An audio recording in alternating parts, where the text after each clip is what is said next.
আল্লাহ তাআলা আমাদের এই পৃথিবীতে পাঠিয়েছেন এমনি এমনি নয়। আমাদের প্রথম পরিচয় আমরা মুসলমান, এবং আমাদেরকে যদি জিজ্ঞাসা করা হয় তুমি তো মুসলমান, তুমি কি ঈমানদার, তো আমরা কেউ উত্তরে হ্যাঁ বলবো, কেউ না বলবো। আপনি যে কোনো স্কুলে যাবেন, যে কোনো মাদ্রাসায় যাবেন, মনে করেন একটা ছাত্র মাধ্যমিক পরীক্ষা দেবে, তো তার মাধ্যমিক পাস সার্টিফিকেট দিতে গেলে সরকারের একটি নিয়ম, একটি সিস্টেম আছে, কি তার কয়েকটি বিষয় নির্ধারণ করা হয়েছে যে এই কয়টা বিষয় পরীক্ষা দিয়ে পাস করতে পারলে তারপর তোমাকে মাধ্যমিক পাস সার্টিফিকেট দেওয়া হবে। আল্লাহ তাআলা বলেন, বান্দা তুই তো দাবি করিস আমি মুসলমান, আমি ইসলাম ধর্ম মেনে চলি, তোর এই দাবি যদি সত্য হয়, তোর কাছে যদি কেউ জিজ্ঞাসা করে যে তুই ঈমানদার কিনা, আর তোর যদি হ্যাঁ বলতে হয় যে আমি ঈমানদার, তাহলে শোন, তোকে আমি 5টা বিষয়ে পরীক্ষা করব, এই 5টি বিষয়ে পাস করলে তাহলেই আমি তোকে ঈমানদার হিসাবে সার্টিফিকেট দেবো। সুবহানাল্লাহ। তাহলে এই পৃথিবীতে প্রত্যেকটা মুসলমানের কয়টা পরীক্ষা দিতে হবে? 5টা। এক, আল্লাহ তাআলা পরীক্ষা করবে, আল্লাহ তাআলা পরীক্ষা করবেন খৌফ, ভয় দিয়ে। আল্লাহ তাআলা সূরাতুল বাকারার 155 নম্বর আয়াতে সুন্দর একটি বর্ণনা দিয়েছেন। আল্লাহর কোরআন বলছে, وَلَنَبْلُوَنَّكُمْ بِشَيْءٍ مِّنَ الْخَوْفِ وَالْجُوعِ وَنَقْصٍ مِّنَ الْأَمْوَالِ وَالْأَنفُسِ وَالثَّمَرَاتِ وَبَشِّرِ الصَّابِرِينَ। জোরে বলেন আল্লাহু আকবার। আল্লাহ বলে, বান্দা তুই যদি দাবি করিস আমি ঈমানদার, আল্লাহ আমি আপনাকে বিশ্বাস করি, এই বান্দা এই দাবির পক্ষে তুই যদি অটল থাকিস, তাহলে শুনে রাখ রে বান্দা, আমি তোকে অবশ্যই 5টা জিনিস দিয়ে পরীক্ষা করব। 1 নম্বরে হলো এই পৃথিবীতে তোর জীবন যাপন করার সময় তোকে আমি ভয় দিয়ে পরীক্ষা করব। 1 নম্বর আল্লাহ পরীক্ষা করবেন ভয় দিয়ে। আল্লাহ ভয় এবং ভীতির পরিবেশ তৈরি করবেন, বিভিন্ন সিস্টেমের মধ্য দিয়ে আল্লাহ ভয় এবং ভীতির পরিবেশ তৈরি করবেন, এবং আল্লাহ পরীক্ষা করবেন যে এই ভয় এবং ভীতির মধ্যে বান্দা তুই আমার প্রতি ভরসা রাখিস কিনা। দেখেন কেমন, একটা উদাহরণ নেন। এখন যেমন সারা পৃথিবীর দাদা 2টা দেশ বর্তমানে, আমেরিকা ও রাশিয়া, সারা পৃথিবীতে তাদের দাদাগিরি চলে, তারা যা বলবে তাদের কথাই শেষ কথা। রাসূলের যুগে 2টা দেশ ছিল, যে 2টা দেশের কথা শেষ কথা বলে বিবেচিত হতো। একটা হলো রোম, আর একটা হলো প্যারিস, বর্তমান যার নাম ইরান। এই 2টা দেশ, এরা সবচাইতে শক্তিধর দেশ ছিল, আর এদের দেশ থেকে যে সিদ্ধান্ত নেওয়া হতো সেই সিদ্ধান্ত ফাইনাল এবং চূড়ান্ত বলে বিবেচিত করা হতো। রাসূলুল্লাহ সাল্লাল্লাহু আলাইহি ওয়াসাল্লামের একজন সাহাবী হযরত আব্দুল্লাহ বিন হুযায়ফা রাদিয়াল্লাহু তাআলা আনহু, দেখেন ভীতি ভয় দিয়ে আল্লাহ পরীক্ষা করবেন, কিন্তু ভয়ের মধ্যে কিভাবে আল্লাহর উপরে অবিচল আস্থা রাখতে হয়। দেখেন আমাদের একটা ভাই তো চলে গেল, এটাও তার জন্য, তার পরিবারের জন্য পরীক্ষা, এবং আমার যুবক ভাইদের জন্য পরীক্ষা। আল্লাহ এ দ্বারাও আমাদের একটা মেসেজ দিচ্ছেন, সেটাই আজ বলেন।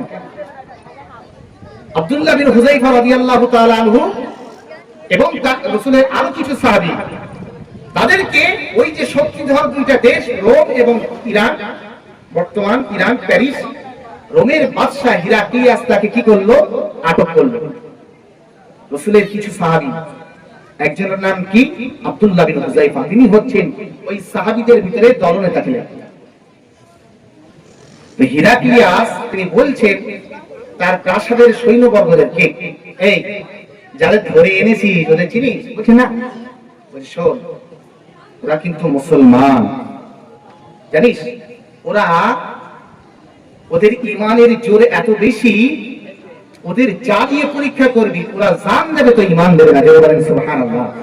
আব্দুল্লাহ বিন হুযায়ফা রাদিয়াল্লাহু তাআলা আনহু রোমান সাম্রাজ্যের সম্রাট হিরাক্লিয়াসের হাতে বন্দী, সঙ্গে রাসূলের আরো কিছু সাহাবারা আছে। বলছে প্রাসাদের সৈন্যবর্গরা বলছে জাহাবানা কিভাবে? বলছে দেখবি পরীক্ষা করি। আব্দুল্লাহ বিন যায়েদ রাদিয়াল্লাহু তাআলা আনহু এবং আব্দুল্লাহ বিন হুযায়ফা রাদিয়াল্লাহু তাআলা আনহু তিনি যখন বন্দী হয়ে আছেন, রোমান সম্রাট হিরাক্লিয়াস সমস্ত প্রাসাদ বর্গদেরকে ডাক দিল, হে আমার মন্ত্রীরা শোনো, ওই মুসলমান নামক যে সৈন্যরা ধরা পড়েছে ওদেরকে ডাক দাও। সবাইকে ডাক দেওয়া হলো। হিরাক্লিয়াস আব্দুল্লাহ বিন হুযায়ফা রাদিয়াল্লাহু তাআলা আনহুকে ডাক দিলেন, দেওয়ার পরে নিজের পাশে একটা চেয়ার দিলেন। দেওয়ার পরে আব্দুল্লাহ বিন হুযায়ফাকে কিছু প্রস্তাব দিচ্ছেন রোমান সম্রাট। কি প্রস্তাব? বলছে তুমি না মুসলমান? বলছে হ্যাঁ। বলছে শোনো না, তোমাদের ঈমান আনতে গেলে কি পড়তে হয় না? বলছে হ্যাঁ, কলেমা পড়তে হয়। বলছে শোনো, তুমি এই কলেমা পড়াটা বাদ দিয়ে দাও, আমার যে প্রাসাদ দেখতে পাচ্ছ, এই প্রাসাদে যত সম্পদ মজুদ আছে এর থেকে অর্ধেক তোমার দিয়ে দেবে। এক নাম্বার কি? প্রাসাদে।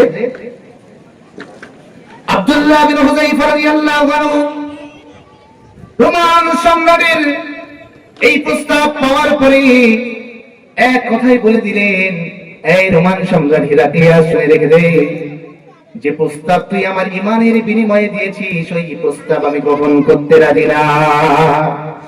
কিছুক্ষণ চুপ করে থাকে। পাশের থেকে হিরাক্লিয়াসের আরেকজন উপদেষ্টা মানে বুদ্ধি দেয়, যে সে বলছে বাদশাহ এই অল্প সম্পদে মনে হয় রাজি হবেন, একটু বাড়িয়ে দেন। বাদশাহ সেকেন্ড অফার দিচ্ছে। হিরাক্লিয়াস দ্বিতীয় অপশন দিল, এই আব্দুল্লাহ বিন হুযায়ফা তুই তোর ঈমানটা পরিত্যাগ কর, ঈমানটা ছেড়ে দে। শোন, আমি তোর আমার প্রাসাদের সম্পদ দেব বলেছিলাম, আমি প্রাসাদের সম্পদ দেব না। আমি তোকে এই সমস্ত প্রাসাদের মন্ত্রী বর্গদের সাক্ষী রেখে বলেছি, তুই যদি তোর ঈমানকে পরিত্যাগ করিস রে শুনে রাখ, আমি আমার ক্ষমতা বাদশাহীর অর্ধেক তোর নামে লিখে দেব। আমি অর্ধেক দিয়ে দেবো। আমি তোর ক্ষমতা, আমি যে বাদশাহ, এই সারা পৃথিবীর শক্তিধর দেশ এর বাদশাহ আমি, এর অর্ধেকটা তোকে দিয়ে দেবো। এক কাজ কর, তুই ঈমানকে বাদ দিয়ে দে। আব্দুল্লাহ বিন হুযায়ফা বলে, এই হিরাক্লিয়াস শুনে রেখে দে, তুই আমাকে যত বড় প্রস্তাব দিস না কেন, তোর এই বাদশাহী আমার ঈমানের সামনে একেবারেই তুচ্ছ। এই দুনিয়ার ক্ষমতা বাদশাহী আমি চাই না, আমি কোনোভাবেই আমি ঈমানকে পরিত্যাগ করব না। কিছুক্ষণ পরে উপদেষ্টা বলছে যাবা না, এতেও মনে হয় কাজ হবে না। বলছে কি করা যায় তাহলে? বলছি এমন কিছু দিয়ে ওকে আকৃষ্ট করুন যাতে ও মোহে পড়ে আপনি থেকে ঈমানকে পরিত্যাগ করে। বাদশাহ কি করলেন? বাদশার নিজের একজন সুন্দরী রূপবতী রূপসী মহিষী এক কন্যা ছিল। বলছে আমার কন্যাকে ডাক দাও। রাজকন্যাকে ডাক পার করে আনলেন। পার করে আনার পরে প্রাসাদের সবাই দাঁড়িয়ে আছে, রাজকন্যাকে সামনে আনার পরে হিরাক্লিয়াস বলছে, এই আব্দুল্লাহ বিন হুযায়ফা শোন, আমার কোন পুত্র সন্তান নেই, তোর আমি আমার সম্পদ দেওয়ার কথা বললাম, তুই নিলি না। আচ্ছা, আমার ক্ষমতা দেওয়ার কথা বললাম, নিলি না। আমি বলছি তুই যদি তোর ঈমানকে পরিত্যাগ করিস, আমার একমাত্র রূপসী রূপবতী কন্যা তোকে দিয়ে দেব এবং আমার বাদশাহী পুরোটাই দিয়ে দেব। আব্দুল্লাহ বিন হুযায়ফা রাদিয়াল্লাহু আনহু চোখটা লাল বর্ণ হয়ে গেল। আব্দুল্লাহ বিন হুযায়ফা রাদিয়াল্লাহু তাআলা আনহু উঠে দাঁড়ালেন। দাঁড়িয়ে বলছেন, এই বাদশাহ হিরাক্লিয়াস, কান খুলে শুনে রাখ, আমি আব্দুল্লাহ বিন হুযায়ফা এমন এক নবীর হাতে বায়াত গ্রহণ করেছি, যে নবীর হাতের মর্যাদা এমন বেশি রে, শুনে রাখ। তোর বাদশাহী কেন, তোর ক্ষমতা কেন, তোর রাজকন্যা কেন, যদি তুই সারা পৃথিবীর নারীদেরকে এবং সারা পৃথিবীর কন্যা সন্তানদেরকে আমার সামনে এনে দিস, কিংবা সারা পৃথিবীর রাজ ক্ষমতা আমার সামনে এনে দিস, এই হেরাক্লিয়াস শুনে রেখে দে, মুহাম্মাদের হাতে হাত দিয়ে যে কালিমা একবার পড়েছি, ওই কালিমা আমি কখনো ত্যাগ করতে পারবো না, আমি কখনো ত্যাগ করবো না, লাঠি মারি তোর ওই ক্ষমতায় আমি। হেরাক্লিয়াস বলল কি জানেন, বলছে এই রে হবে না, এক কাজ কর, এর জেলের ভিতরে বন্দী কর। আব্দুল্লাহ বিন হুযায়ফা রাদিয়াল্লাহু তাআলা আনহুকে জেলের ভিতরে বন্দী করা হলো। একদিন চলে গেল, 2 দিন চলে গেল, 3 দিন পার হয়ে গেল। আব্দুল্লাহ বিন হুযায়ফা রাদিয়াল্লাহু তাআলা আনহু তিনি জেলের ভিতরে পড়ে আছেন। হঠাৎ করে একজন কয়েদি জেলখানা থেকে দৌড়ে আসলো, হিরাক্লিয়াসের সামনে এসে বলছে, বাদশা, আপনি যাকে জেলে বন্দী করার জন্য আদেশ করেছিলেন, আমি একটু আগে খবর নিয়ে এসেছি, এই 3 দিন তার খানা বন্ধ আছে, খাওয়া পিনা সব বন্ধ থাকার কারণে সে জিন্দা আছে কিনা মারা গিয়েছে আমি বুঝতে পারছিলাম না। আমি গিয়ে কি করলাম, আমি গিয়ে তার দেহটা ধরে নাড়া দিলাম, নাড়া দিয়ে দেখলাম শুধুমাত্র তার নিঃশ্বাসটুকু হয়েছে। জাহাপানা যদি ওকে খেতে না দেন তো হয়তো ওর জীবনের আজকের মতো ওই অবসান হয়ে যাবে। জাহাপানা যদি আজকে খেতে না দেন হয়তো মারা যাবে।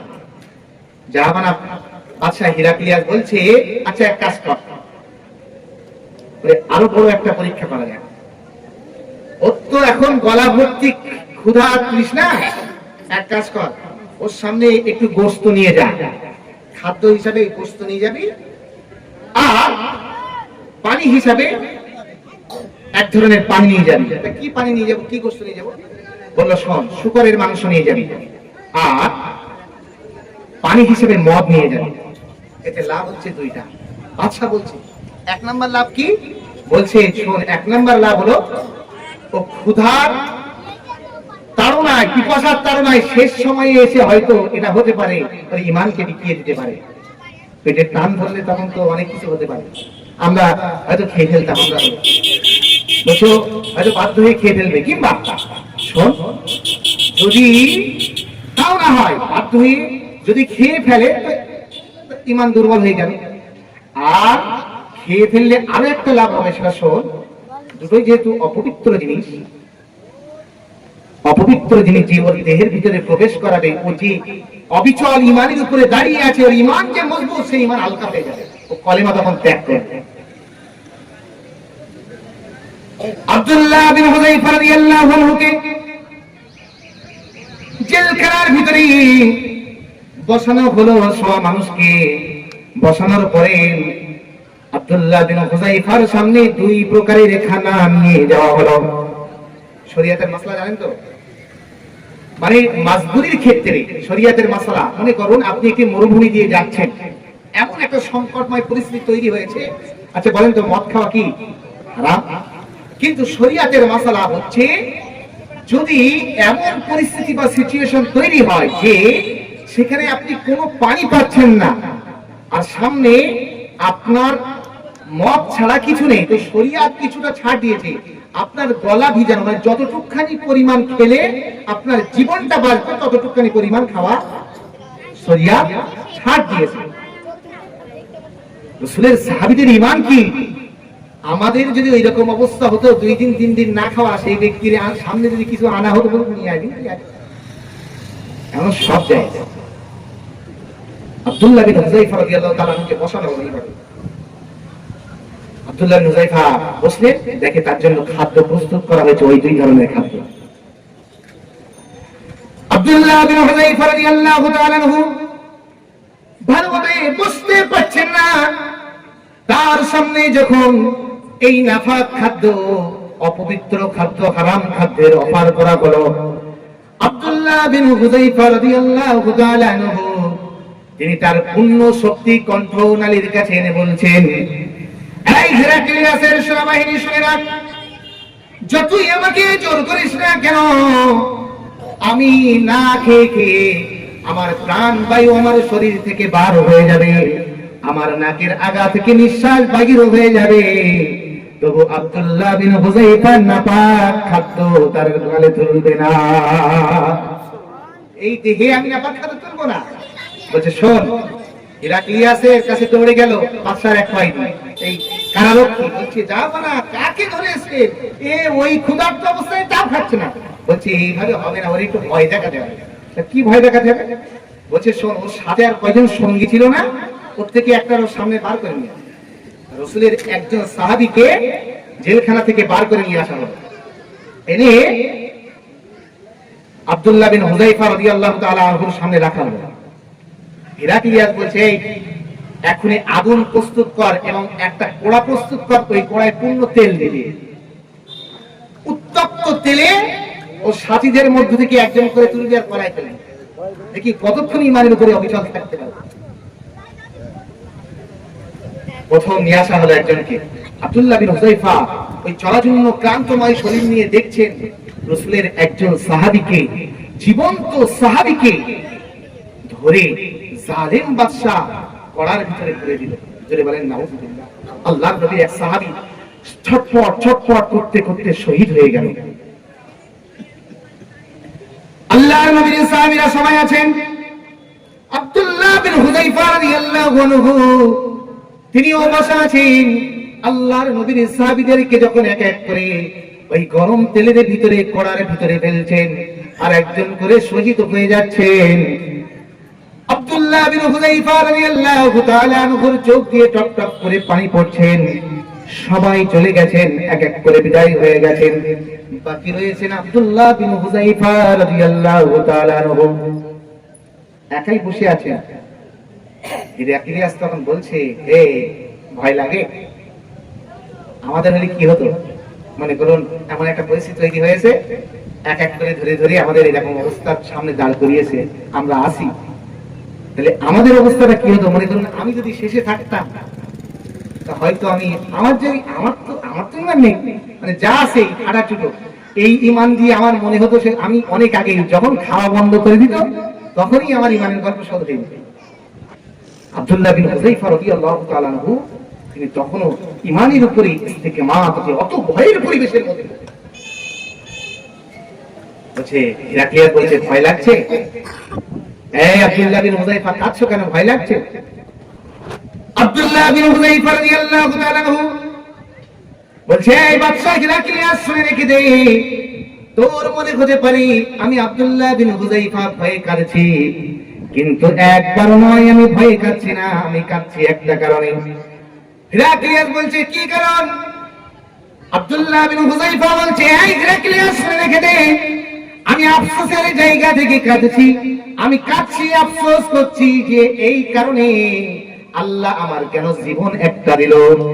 আমি চাইছি আল্লাহ যদি এইরকম সময় আমার 100 জীবন দান করত, আমি আব্দুল্লাহ বিন হুযায়ফা 100 বার শহীদ হতাম, আর কিয়ামতের ময়দানে আল্লাহর সামনে ওই দরজা এবং ঈমান নিয়ে দাঁড়িয়ে রাসূলকে বলতাম, হে আল্লাহর নবী, আমি আপনার সেই উম্মত, দেখেন আপনার সেই উম্মত, আপনি দুনিয়া থেকে বিদায় হয়ে গেছিলেন, আল্লাহর নবী আপনার দিন নিয়ে ওই জালিম শাসকের সামনে গিয়েছিলাম, আমার ঈমানের এমন পরীক্ষা নিয়েছিল ভয়ের মধ্যে, তবু ওই ভয়ের মধ্যে আমি আমার ঈমানকে বিকিয়ে দেইনি।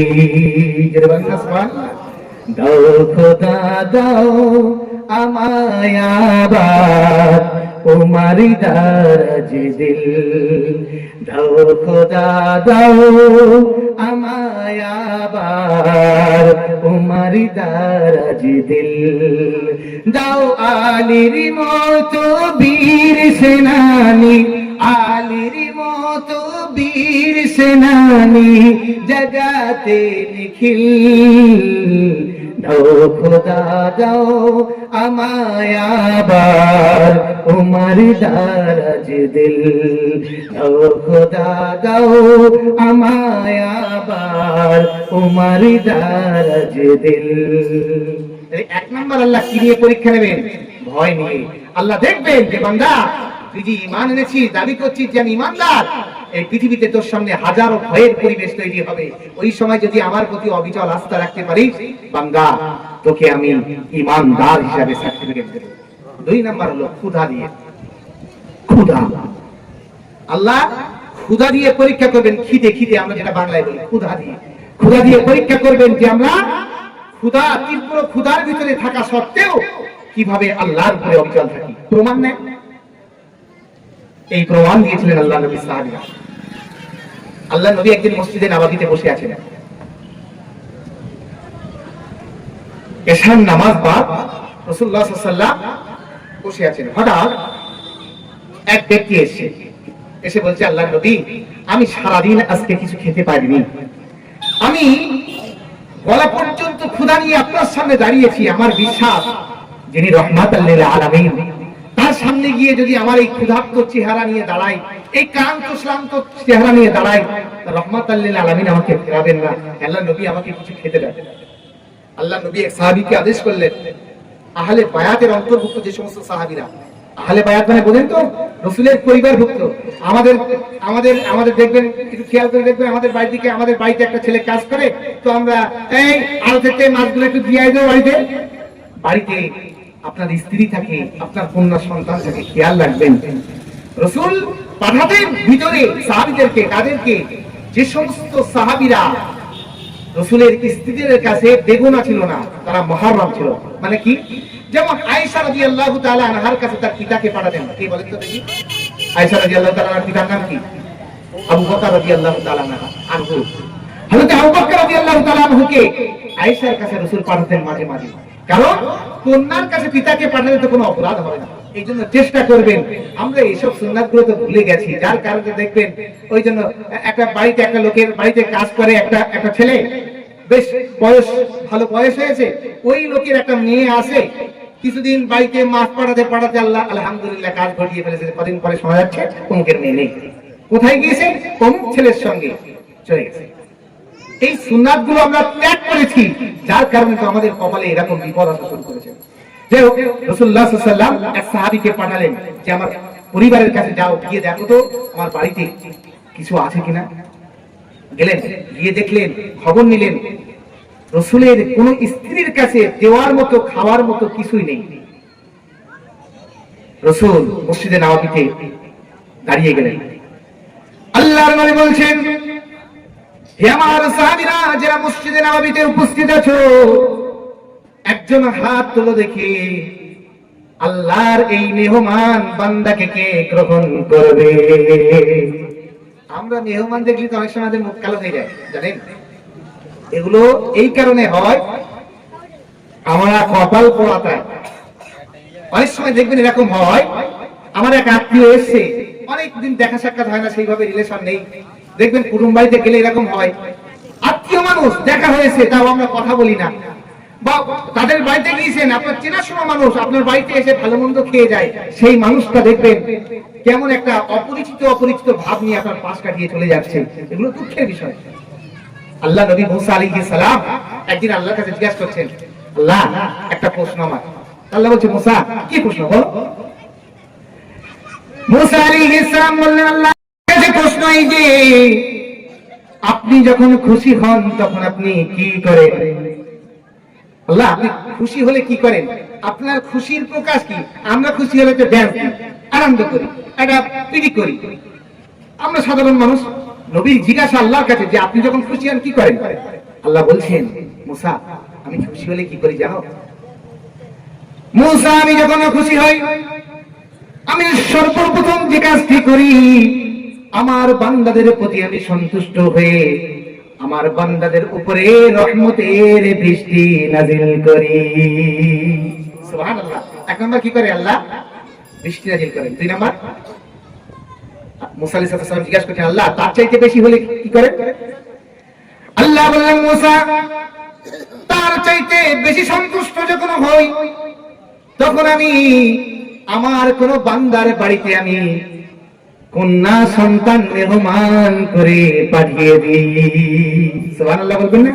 আমরা কন্যা সন্তান হলে তো আমাদের কি হয়? মুখ পুড়ে যায়। আমরা যখন আমাদের পুত্র সন্তান হয়, গ্রামের এ মাথা থেকে সে মাথা সব মাথায় আমরা মিষ্টি বিতরণ করি। কি ব্যাপার ভাইজান, মিষ্টি দিয়েছেন কেন? যে আল্লাহ আমার একটা পুত্র সন্তান দিয়েছে। আল্লাহ দিয়েছে একটা পুত্র সন্তান, আল্লাহ আমার একটা পুত্র সন্তান দিয়েছে। কিছুদিন পরে ওর বাড়ির পাশে আর একজনের মেয়ে হয়েছে, তিনটে মেয়ে হয়েছে, দুটো পরপর সিজার, 3 নাম্বারটাও সিজার, এটাও মেয়ে হয়েছে। কি হচ্ছে, যার মেয়ে হয়েছে তার মা মানে ওই বৌমার শাশুড়ি, সে আজও পর্যন্ত নাতনি দেখতে যায়নি। আর সিজার করার হসপিটালের খরচ দেবে কি দেবে না সেটা তো পরের বিষয়, ও কথা বন্ধ করে দিয়েছে। 1 মাস 2 মাস পরে খোঁটা দিচ্ছে, তোর কপাল এমন কপাল যে তুই আমার একটা পুত্র সন্তান এনে দিতে পারলি না। নাউজুবিল্লাহ বলে। তার মানে আমরা কি প্রমাণ দিলাম যে পুত্র সন্তান যেটা হয়েছিল মিষ্টি বিতরণ করেছিলাম আর লোকের সঙ্গে বলেছিলাম আমার আল্লাহ একটা পুত্র সন্তান দিয়েছে, আর 2টা পরপর সিজার, পরে আরেকটা হয়েছে, তখন বউটাকে ধরে মারছি, অপরাধ কি আরেকটা মেয়ে হয়েছে। তার মানে কি আমরা বুঝাতে চাই পুত্র সন্তানটা আল্লাহ দিল আর কন্যা সন্তানটা আমার বউ দিয়েছে, না ওকে মারবেন কেন আপনি, ওর সঙ্গে খারাপ আচরণ কেন করবেন? তাহলে আল্লাহ তাআলা কি বলেছিলেন 2 নাম্বার, যে আমি যখন খুশি হই আমার বান্দাকে কি দেই, কন্যা সন্তান দেই। মুসা আলাইহিস সালাম কিছুক্ষণ পরে আবার জিজ্ঞাসা করছেন, আল্লাহ তার চাইতে যখন খুশি হন তখন আপনি কি করেন? আল্লাহ তাআলা বললেন, ও মুসা শুনে রাখো, আমার বান্দার উপরে তার চাইতে যখন বেশি খুশি হই আমার বান্দার বাড়িতে আমি মেহমান পাঠিয়ে দিই। সুবহানাল্লাহ। মেহমান আসে মানে আপনার বাড়িতে বরকত নিয়ে আসে। ইব্রাহিম আলাইহিস সালাম এমন কোন স্বাদ ছিল না যে স্বাদে তিনি মেহমান ছাড়া খাদ্য গ্রহণ করতেন। আর আজকে আমাদের দেখবেন অনেক জায়গায় এরকম হয়, চেনা মানুষ অচেনার ভান করে। আল্লাহ তাআলা এই সমস্ত পবিত্র কার্যকলাপ থেকে আমাদেরকে দূর করুন। জোরে বলেন আল্লাহুম্মা।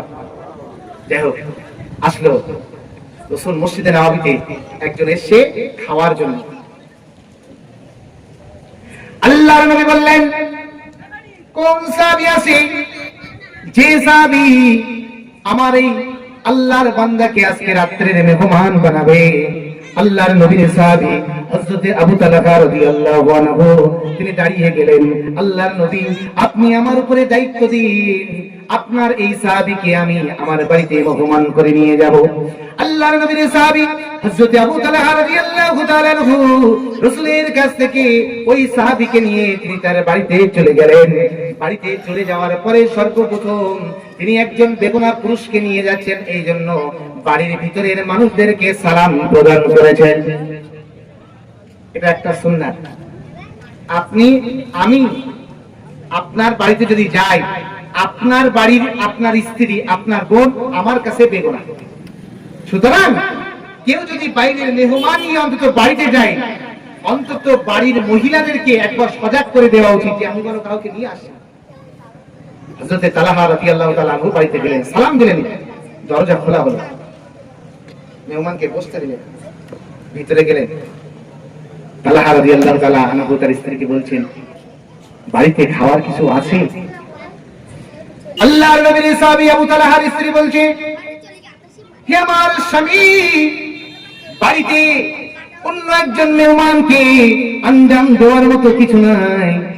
আমার বাড়িতে অল্প কিছু খাদ্য আছে, যে খাদ্যগুলো আমি রেখে দিয়েছি আমার ছোট্ট ছোট্ট সন্তানদেরকে দেওয়ার জন্য। চিন্তা করেন দেখি, আমাদের বাড়ি যদি খাদ্যের অবস্থা এইরকম হতো আর আমার 2জন মেহমান যদি বাড়ি নিয়ে যেতাম, কি যে হতো আল্লাহ ভালো জানে। ভাত রুটি চাললেই ডাললেই একজন মেহমান এনে হাজির করেছে, ও সারা গ্রামে গিয়ে গল্প করতো। আল্লাহ কি ইশারা! রাসূলের সাহাবীরা যেমন রাসূলের জ্ঞানে জ্ঞানান্বিত, রাসূলের সাহাবীদের স্ত্রীরাও রাসূলের স্ত্রীদের জ্ঞানে জ্ঞানান্বিত। সুবহানাল্লাহ। রাসূল ট্রান্সফার করতেন কাদের মাধ্যমে? সাহাবীদের মাধ্যমে। রাসূল সফটওয়্যার আপডেট করাতেন সাহাবীদেরকে, আর সাহাবীরা সেই জ্ঞান নিয়ে তার স্ত্রীদের সফটওয়্যারকে আপডেট করে দিতেন। এই জন্য গ্রামের ইমাম যারা, প্রত্যেকটা গ্রামের ইমাম যারা, তাদের উচিত প্রত্যেক জুমার বাংলা খুতবাগুলো মানুষের সামনে প্রকাশ করা। এবং আপনারা এখানে যারা বসে আছেন, আপনি মনে করছেন আমি একা আছি, না, আপনি বসে আছেন এখানে এই মাসালাগুলো রাসূলের হাদিসগুলো শুনে আপনি যখন রাত্রে গিয়ে খানা খাবেন, আপনার স্ত্রী থাকবে, পাশে আপনার সন্তানরা থাকবে, আপনার কন্যা সন্তানরা থাকবে, সবাই থাকবে। আপনার বাড়িতে 5 জন ফ্যামিলি মেম্বার আছে।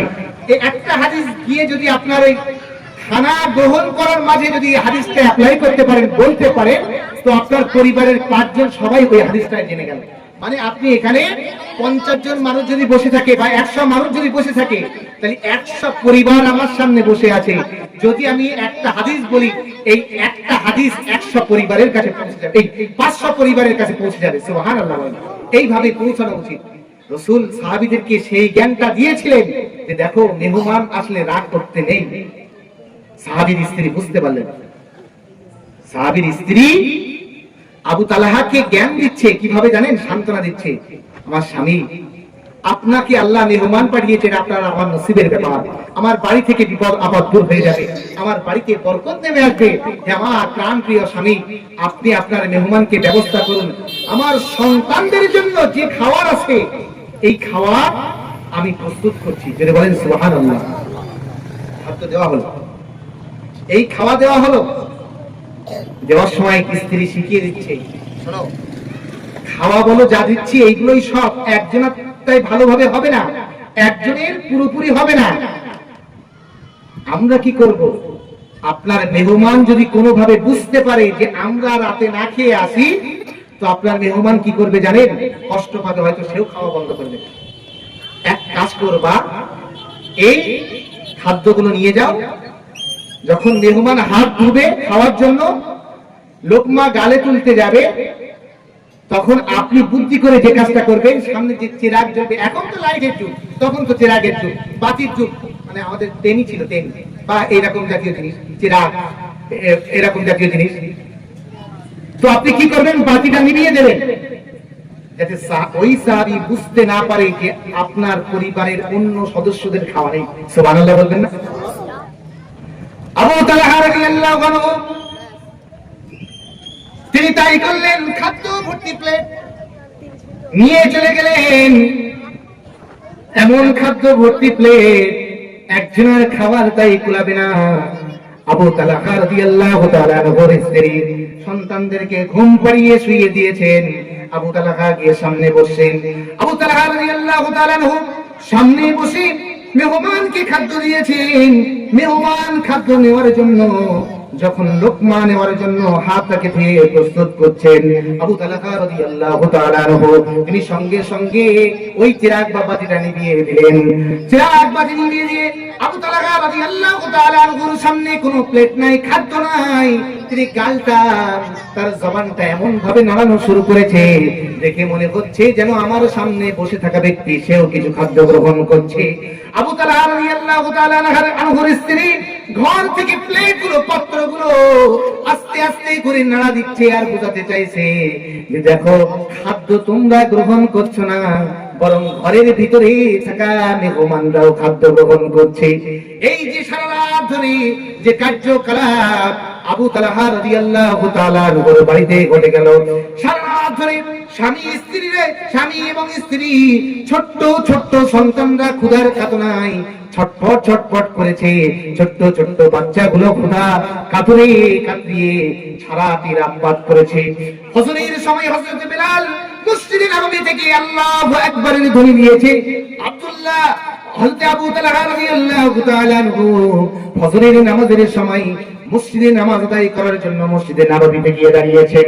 হযরত আবু তালহা রাদিয়াল্লাহু তাআলা আনহু ফজরের নামাজের সময় যখন মসজিদে নববীতে গিয়ে দাঁড়িয়েছেন, রাসূলুল্লাহ সাল্লাল্লাহু আলাইহি ওয়াসাল্লাম আবু তালহা রাদিয়াল্লাহু তাআলা আনহুর চেহারার দিকে ফিরে মিসমিস করে তাবাসসুম, মুস্কি হাসি দেওয়া শুরু করেছে। আবু তালহা রাদিয়াল্লাহু তাআলা আনহু মনে করছেন, আল্লাহর নবী হয়তো কোনো ভুল করে ফেলেছি, আমার ভুলের কারণে হয়তো আল্লাহর নবী হাসা শুরু করে দিয়েছেন। বিনয় চিত্তে রাসূলের সামনে চলে এসেছেন।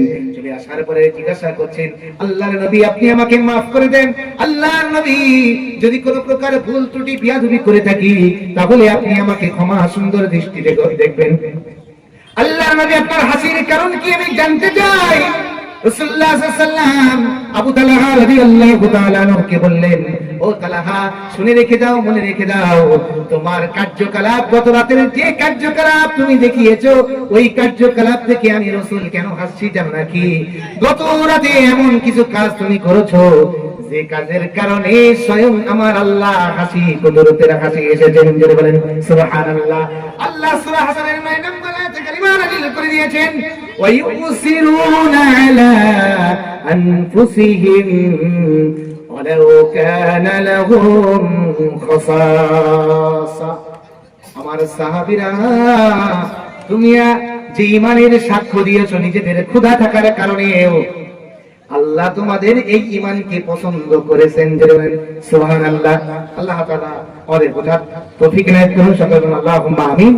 তাহলে আমাদের পাঁচটা জিনিস নিয়ে আল্লাহ পরীক্ষা করবেন। 1 খাউফ, ভয়; 2 জু, ক্ষুধা; 3 নাম্বার অনাকসিনাল আমওয়াল, সম্পদের ক্ষতি; 4 আল আনফুসি, জীবন নিয়ে আল্লাহ পরীক্ষা করবেন। আমাদের যে ভাইটা ইন্তেকাল করে দুনিয়া থেকে বিদায় হয়ে গেছে, আল্লাহ তাআলা এটা তার জন্য কি পরীক্ষা? হয়তো আল্লাহ তাআলা, আমরা জানি না, তার যে চলে যাওয়া, হঠাৎ ইন্তেকাল, আকস্মিক ইন্তেকাল, অ্যাক্সিডেন্টের মাধ্যমে মৃত্যুবরণ, হয়তো এর মাধ্যমে আল্লাহ তার জীবনের গুনাহ খাতাগুলো মাফ করে দেবে, দিয়ে হয়তো আল্লাহ তাআলা তাকে জান্নাতের মেহমান বানিয়ে নেবে। আমরা চাই, দোয়া করব আল্লাহ যেন তাকে জান্নাতের উচ্চ মাকাম দান করেন। সকলে বলুন আল্লাহুম্মা আমিন। আমার যুবক ভাইরা, তোমাদের কাছে একটি দাবি, দেখো তোমাদের সঙ্গে চলতো, তোমাদের সঙ্গে ঘুরতো, তোমাদের সঙ্গে খেলতো, তোমাদের সঙ্গে আনন্দ উল্লাস করতো, আজকে দেখো একটু খেয়াল করে ও আছে কোথায় আর তোমরা আছো কোথায়? তোমরা যদি এখনো মনে করো যে আমি পুরো হব তারপর মারা যাব, তাহলে ওর জীবনের দিকে একটু তাকিয়ে দেখো। ও কিন্তু ভাবতো যে আমি এখনো অনেক দিন বাঁচবো, আমি এখনো কি করব, আমি অনেক দিন বাঁচবো, আমি বিবাহ শাদী করব, আমি এখনো আমার সন্তান আদি হবে, আমি সংসার জীবন করব, দুনিয়াদারি করব, দাড়ি হবে, দাড়ি পাকবে, চুল পাকবে, সবকিছু হবে, তারপর আমি দুনিয়া থেকে বিদায় হব। কিন্তু একটুখানি খেয়াল করে দেখো, আজকে সেই নীরব নাগরিকে একা একা শুয়ে আছে। আজকে আমরা ওই জায়গায় থাকতে পারি, বলতে পারি না, আমি আপনি যখন তখন আল্লাহর ডাক আসলে চলে যেতে পারি। আল্লাহ তাআলা যেন আমাদেরকে এইটুকু বুঝ দান করেন। সকলে আল্লাহুম্মা আমিন। যা করো করো, দাবি অন্তত নামাজটা এখন 2 ওয়াক্ত দিয়ে শুরু করো, 1 ওয়াক্ত দিয়ে শুরু হোক, মাগরিবটা একবার না পড়াচ্ছি, এখন মাগরিবটা দিয়ে শুরু করো, তারপরের দিন গিয়ে 2 ওয়াক্ত শুরু করো, কিছুদিন পরে সময় পেলে আরেক ওয়াক্ত বাড়াও, দেখবে আল্লাহ তাআলা তোমার ঈমানকে মজবুত করে দেবে। তুমি যা করো, খেলা করো, যা ইচ্ছা তাই করো, কিন্তু নামাজটা পড়ো। আমি এই দাবি রেখে আমি আমার বক্তব্য শেষ করছি। ওয়া আখির দাওয়ানা আলহামদুলিল্লাহি রাব্বিল আলামিন।